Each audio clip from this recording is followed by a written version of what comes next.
Up to 20% off couples suffer from male infertility और उसमें से काफ़ी सिग्निफिकेंट कॉज है एज़ोस्पर्मिया।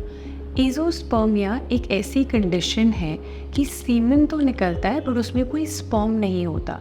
इसको हमेशा 2 सेपरेट टेस्ट से कंफर्म किया जाता है और जब ये डायग्नोसिस बनता है so we have to take history, physical examination और इन्वेस्टिगेशंस। ये तीनों चीज़ें काफ़ी ज़रूरी हैं before moving on to the next level which is treatment. जब हम मेल इनफर्टिलिटी को आगे एवेलुएट करते हैं हिस्ट्री, इन्वेस्टिगेशंस के थ्रू, तो हम हार्मोन लेवल्स कराते हैं FSH, LH एंड टेस्टोस्टेरोन। अगर FSH, LH लेवल बहुत हाई है, टेस्टोस्टेरोन नॉर्मल है या लो है, तो इस केस में हाइपोगोनाडिज्म कहा जाता है। तो इसमें हम अगर मेडिकल थेरेपी यूज़ करेंगे इट इज़ नॉट इफ़ेक्टिव। हमें यूजुअली डोनर सीमेन यूज़ करना पड़ता है। अगर हमारा LH और टेस्टोस्टेरोन लेवल नॉर्मल है और सिर्फ FSH हाई है, then we can give the trial of a process known as TISA, which is surgical sperm retrieval to the patient, और हम एक्सपेक्ट कर सकते हैं कि 30 to 40% में हमें स्पर्म्स मिल जाएंगे अगर हम रिट्राइव करते हैं सर्जिकली।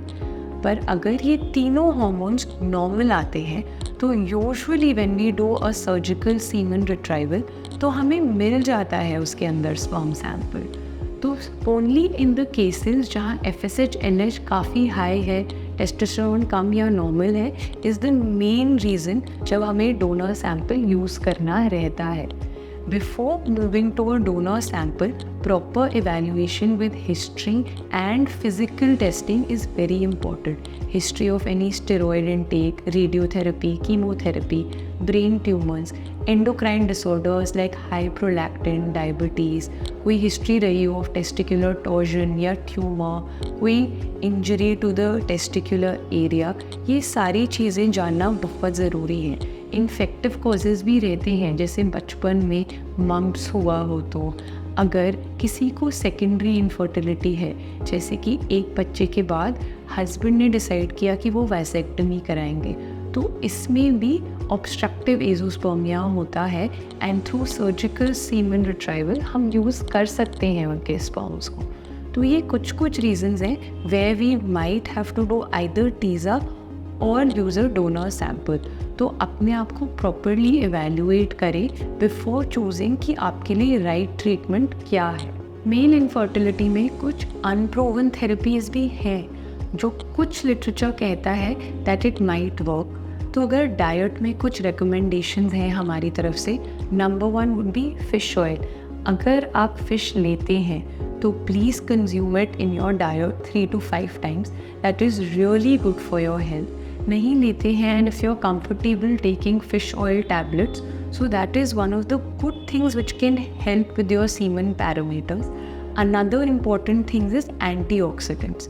अगर आप supplements नहीं लेना चाहते हैं तो please include tomato, mixed seeds, these things in your diet. Citrusy fruits like watermelon, they are very very good. Indian gooseberry, आंवला जैसी जो चीज़ें हैं ये बहुत हेल्प करती हैं। ये कुछ चीज़ें हैं which just through dietary supplements can also improve your semen parameters. Alcohol and smoking must reduce.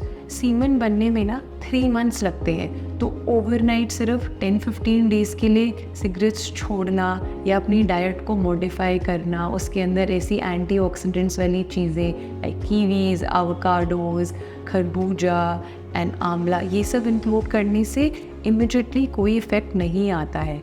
One semen cycle, like I said, is of 3 months. So these changes have to be consistent and daily.